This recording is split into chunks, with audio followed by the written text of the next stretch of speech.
Hey guys, Ash here coming at you today in Raid Shadow Legends. Welcome to the video, guys. I'm glad to have you here. Happy Father's Day, whether you celebrate in your region or not. If you're a dad, shout out to you today. Becoming a father was the best thing I've ever done inside my entire life. I did it kind of late-ish, I guess, in life, I guess on average. But then look at Al Pacino. I think he's like, what, 85-ish, 83, 85, I don't know, in his mid-80s, and he just had a newborn. So if he can do it, damn it, then I can do it too. I actually want to have another one because boy, these moments are fleeting, and all I can say to any new dads out there is enjoy it and live in the moment because it does pass incredibly fast, and my little fella's only going to be 6, So, far be it from me to be giving advice out there, but it gave me, selfishly, this little guy gave me so much meaning and purpose and just joy. Just unadulterated joy in life. So look at him just growing up over the years. His first mobile game, playing a little Clash Royale at the age of 1 month there. I love it, man. I love it. Anyway, happy Father's Day to all the dads out there. I actually wasn't going to upload today, but you know what? I was perusing through good old hellhades.com. This is not an advert, as you guys would say. It's weird. Here in America, we pick ad or advertisement, but the advert, you guys got the middle ground locked down on that one. Anyway, it's not an advert for hellhades.com, but boy, I love their stuff, right? I use the website all the time, and I was just trying to pick out a champion to do for my Raid Champion Guides YouTube channel, and I noticed they added something brand new in here, and boy, if you're a nerd like me, I got to geeking out way longer than I care to admit on this.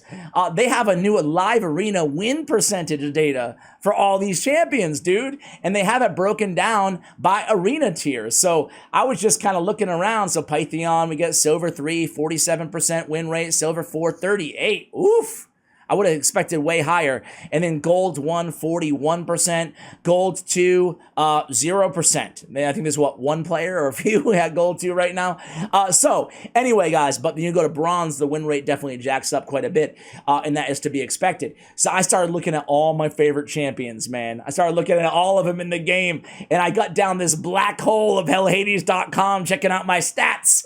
And you know what? If you're anything like me, I'm not going to change my strategy because of these stats, but there might be a champion on the list that you might be kind of surprised at, and it might give you an idea of, hey, I have that champion. Maybe I ought to try them. Maybe I ought to rebuild them for the arena and give them a shot. Now, 2 caveats. Again, it's not going to be a super long video. I do have a top 15 PvE and top 15 PvP AoE nukers video coming out in a few days. That's going to go more in depth than a lot of these champions. These are not nukers only, though. A lot of support champions on the list as well, obviously. But I have to give 2 quick disclaimers because some of these champions, 2 things will happen to you guys when you're watching this video. Number 1 is you'll think to yourself, wow, I thought this champion would be there. Why is this champion not there? And then the other thing that's going to happen to a lot of you guys is, wow, I'm surprised that champion's that high on the list or on the list altogether, especially as we get to, I don't know, number 1 on the list, right? You have to take 2 things into consideration. Number 1 is we're going to give you these stats, the pick rate, the ban rate, and the win rate for each of these champions. Now, on the other game that I cover, Clash Royale, cards with very, very high use rates. If you've ever played Clash Royale, you know that like the Hog Rider, he's never the number 1 card in terms of win rates because too many people use him. So when the use rates go way up on champions, well, odds are oftentimes they're on both sides. They're going to win and lose, so it brings their stats kind of to the middle, right? The more players that use them also means the more bad players that use them, right? So take that into consideration. Take in the strategic element of drafting. I have to hand it to the developers of Raid. I love the format, personally. What about you guys, of drafting and banning? I wasn't sure how I felt about it going into it. There's a lot more strategy than I gave it credit for. Sure, you still have to spend in this game. It's Raid Shadow Legends at the end of the day to actually make it to the top. But boy, there's a lot. You can take down whales and krakens. I hear from you guys in the comments who do all the time just by good drafting strategy, meaning champions like, I don't know, Rotos, for example, right? Rotos is not going to be on the list. Would you believe that Rotos has a 33% use rate, a 10% ban rate, and only a 41% win rate? 41% on Rotos, that doesn't seem right. But I'll tell you why. It's because people freaking draft Rotos too early. You don't want to draft not just Rotos, any champion with a lot of hard counters out there, aka, I don't know, Ultimate Death Knight. You do not want to draft them early and just hand your opponent on a silver platter a hard counter, right? I mean, that's probably like drafting 101. Most of you guys are already aware of that, but it really, I mean, the numbers are telling. Rotos is one of the best nukers in the game. Probably the best single target nuker in the game, arguably, in the conversation. But his win rates are that low because people, frankly, they draft him too early. You never want to draft champions that have a lot of counters early, no matter who they are, especially hard counters. Anyway, like a Macabre, similar thing, right? You don't want to draft him early and then they just drop a Harima and they're good, or a bunch of single target champions and they can just avoid him, right? So anyway, take these into consideration. Sorry for being so long on the intro there. We're not going to go into the kits on all these champions. I'm going to give you the champs in order, and then we'll kind of look at all the database information as well that somebody put together on Reddit, okay? So I should also note these are from Gold, these stats, these aggregated stats here, so take that into consideration as well. All right, so number 10. It's so dang close. It's not really a tie, but it's like a fraction of a decimal point between these champions. So I'm going to give them both a shout out. It's Ultimate Death Knight. He has a I'm going to round up to 25% pick rate. He has a 28% ban rate, and he has a 50% win rate, okay? So UDK, coming in tied at number 10 or close to. At number 10 or close to is Nekret the Great, right? Nekret, obviously, because of the block debuffs, the strength and the ally protect that can't be removed at the start of the round. He's the ultimate protector for squishier nukers like a Nutcracker, like a, any attack-based, like a Baron, for example, right? He's great to Rhonda. He's great to protect the squishier champions on your team. And then he's got that great passive with shields and all that stuff going on as well. A really annoying champion. I built him in a bolster set, and he's just great there to support a squishier team around him. So Nekret comes in. Nekret's stats are 23% pick rate, a 20% ban rate, and a 50% win rate, okay? Number 9 is going to be my favorite champion. I think she's number 1 inside the arena. Certainly we talk about nukers, it's Harima. Harima has that awesome passive, right? She's enemy ignored defense effects are decreased by 50%. It makes her a counter to almost all the nukers out there, except for like Turvolds, right? Almost every nuker in this game excels on ignoring defense, and she mitigates that. So she's a great counter.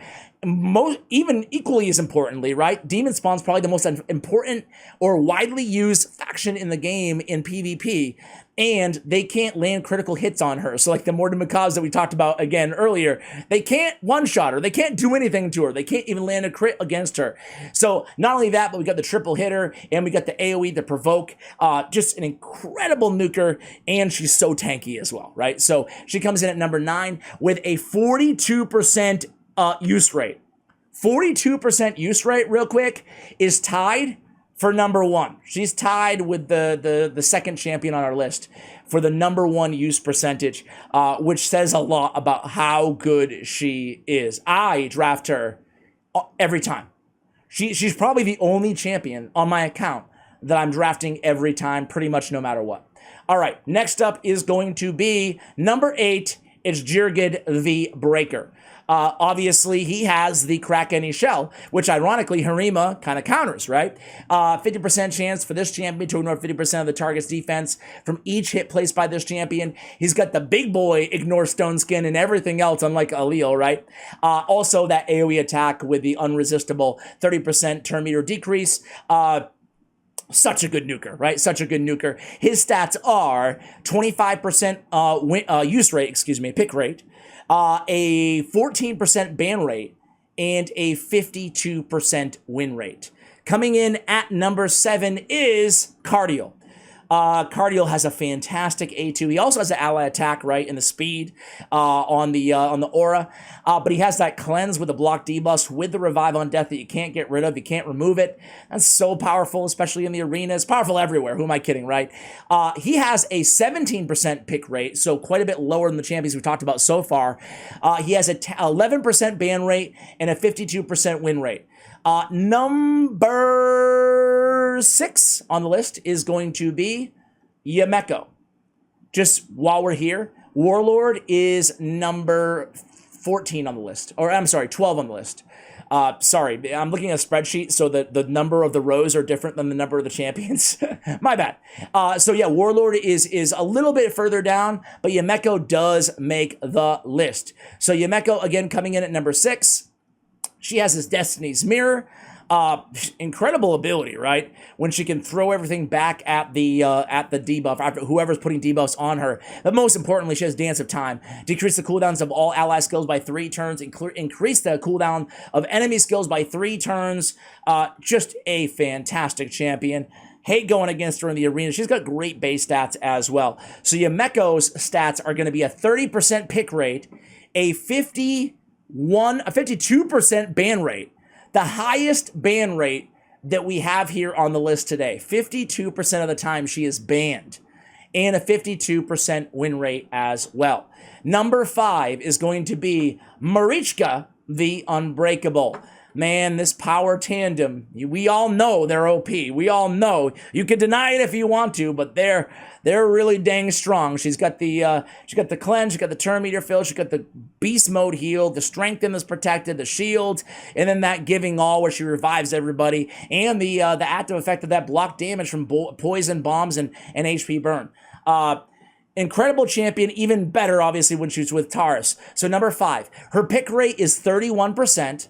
Her ban rate is 13%, and her win percentage, a big jump here, is 56%. 56%. Number 4 on the list, number 4 is going to be, Siphi, the Lost Bride. Siphi, I mean, you know what? She's got the A2 we all know about. She's got the Revive we all know about. She's got the Resist, which is great. We all know about that. Base stats, the passive, the synergy with Rotos. But man, that sleep, that irresistible sleep, it can be a game changer. It really can in the arena, man. She can just absolutely neutralize and control a team with this A1. It's crazy that an A1 on a champion like this who has a tremendous kit is that incredible. Either way, number 4 on the list, she has a pick rate of 50%. I lied earlier, my bad. I said that Harima was tied for number 1. They're actually tied for number 2. She's number 1. 50% pick rate. The fact that she still has a 50% pick rate and a win rate of 56%, it could make her the best champion in the game, like PvP, flat out, right? Anyway, ban rate is 30% on Siphi, pick rate 50%, win rate 56%. Wow. Wow. I misread her pick rate. To have that high of a pick rate and still that high of a win percentage, because of the reasons we talked about earlier, is insane on Siphi, the Lost Bride. All right, next up, we're getting to number 3 on the list here, guys. Number 3 is going to be the Candyman. I was surprised the Candyman is this high, but his use rate is low, okay? He has a 5% pick rate, 5%. So quite a bit lower than all the champions that we mentioned so far. However, his ban rate is 3%. His win rate is higher. It's 56.1%. So Candyman, we always talk about Candyman being one of the most competent go-second nukers in the game because he's got the Veil, he's got the damage mitigation, he's got the perfect Veil, he's got the self-buffs, and he's got Butcher's Glee and one of the hardest hit A1s in the game. So Candyman, number 3 on the list. Number 2 on the list. Again, it shows how incredible this champion is. It's Taurus the Fierce. So Taurus the Fierce, man, I mean, we all know him. We hate going against him. Constant pressure just murders everybody in the arena. He's got the annoying passives, the annoying fear, can't be resisted, reducing attack when you attack him. So much crap. All incoming damage reduced by 50%. Very hard hitting and so annoying when Mariska's on the same team. He's counterattacking every time with his A2 that is a 2-turn stun as well. Double damage. Anyway, Taurus is a 42% pick rate, the same as Harima, 42% pick rate. Ban rate, 23%. Win rate, 58%. Okay, Taurus the Fierce has spoken. And then number 1 on the list, I take a little bit of joy in this because I love this champion. I've been singing his praises for a long time. I did it in the YST video. I made a whole dedicated video about this champion. And then I do it again on the video I just recorded about AoE champs. But anyway, it's Tormund the Cold is the number 1 champion in the game. There's a reason for this, right? His pick rate is 6%. His ban rate is 10%. His win rate is 65%. That's insane. Why is Tormund this high? It's pretty simple when we think about it, right? Tormund is the perfect pick last champion to ruin your opponent's day if they go with a speed team.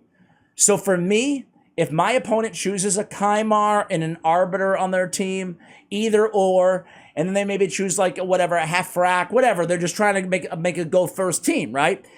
I immediately think one thing, Tormund the Cold. But I'm not going to show them early on because I don't want them to stack up the Mithralas and the Marichkas and the Cleansers and the block debuffs champions. No, no, no. I'm going to show Tormund at the very end. And smart players will do the same. Tormund in live arena is the best counter, but it's very situational, right? He's the best champion in terms of win rate, but again, you need to pick him late against speed teams. You lock them down, you freeze them out, you ruin their day, at least their battle, and you walk away with the victory. That's why Tormund the Cold is a champion that if you have him, you got to tag him arena, and you got to be ready to use him, right? You got to be ready to use him when you need him. Situational champion, but it's not a surprise that he's number one in the game. Let's go ahead and take a look at all these stats here, guys. So, here we go. Can I blow this up a little bit? Can I blow this up? Not editing this video, clearly. Here we go. Okay, so who put this together here? Holy Pea Shooter. Shout out to Holy Pea Shooter. Okay. What I did was, guys, the list that I just gave you is champions with at least 2% pick rate, okay? Here are some champions that we didn't mention on the right-hand side. You guys can go ahead and screenshot of this if you want. But we have Rhonda, Leo, Turvold, Hegemon, Arbiter, Baron, Helikath, Uko, Heffrak, Rotos, Pythion, Kymar to kind of round out the list here. And then I gave you guys Ultimate Death Knight, Warlord, and Duchess as well. So you can see all the stats right there. If we go up, including every champion, even if they're only used a couple times, like Alil is number 2 in the game. But he's used probably in like a few battles, right? So it's tough to say. I like the 2% threshold because it's really anecdotal. Ragash is a beast, but it's a 0.7. Eric, same thing, 0.35. But these are champions that you should at least be aware of. But then you look at like Supreme El Haynes on there, you know, for example. You know, what, Raka Viletide, Hegemon's very low. Who else do we have? Elva, you know, champions like that. Valkyrie, Inithwi Blood Twin. I mean, they're all great champions, don't get me wrong. I love all of them that I just mentioned. But when the rates are that low, I don't like to read too much into it. But when you add up, this is the most interesting thing that I want to leave you guys with. When you add up their pick rate, their ban rate, and their win percentage, these are the top champions, right? And they even gave us a tier. Siphi, number 1, at a 133 sum. Mechako, Warlord, which is because of that ban rate, right? So Warlord jumps from a number 11 or 12 on the list all the way to number 4, or 3, excuse me, on the list, because of that ban rate being so high with Mechako and Warlord. No surprise to anybody. And then Taurus, Duchess, Harima, Ultimate Death Knight, Mariska, Nekret, Jirgad, Rotos, Tormund, Cardial, Alil, Arbiter, Ragash, Helikath, Rhonda, Leo, Uko, Canderfon, Kymar, Erix, Hegemon, and Inithwi, and Turvold. Any of these names surprise you guys? Listen, I want to end this video the way that we started this video and wish all the dads out there a lot of love on this day. Guys, let me know what you think about these. I'll tell you what I'm going to do. I'm going to start using Mechako over Warlord now. Not just because of this small fraction between their win percentages, but actually, if we look at the last raid digest, guys, did you notice that she can now, the deflection on Mechako's A2, right, will now be able to return the sheep debuff back the same way, even on level 6 polymorph. Wow, that's pretty cool. So I'm going to start using Mechako now. So that's one takeaway that I personally have instead of Warlord. Other than that here, in terms of like things that I'm going to change, I might mess around with Ragash a little bit inside the arena. It's a small sample size, but he does smack. He does smack. The last change that I'm going to make, guys, is I'm going to start using Candyman a little bit more. He's really not one of my go-tos right now inside the arena. So those are 3 small takeaways, maybe even cardio, but I have cardio built for my Fire Knight team right now. What about you guys? I already use Tormund all the time. I already use Sify all the time. I already use Harima all the time. So nothing crazy outside of that for me. I do wonder why I don't have Taurus. I wish I did. Duchess, why was she so low? Oh, she just missed the list too, like in terms of her win percentage, but that ban rate does say a lot as well. So guys, I just wanted to share this stuff with you. I'll link Hell Hades' website for you guys as well if you want to check out all your arena champions, see how they're doing so far. Much love, and as always, take care, guys.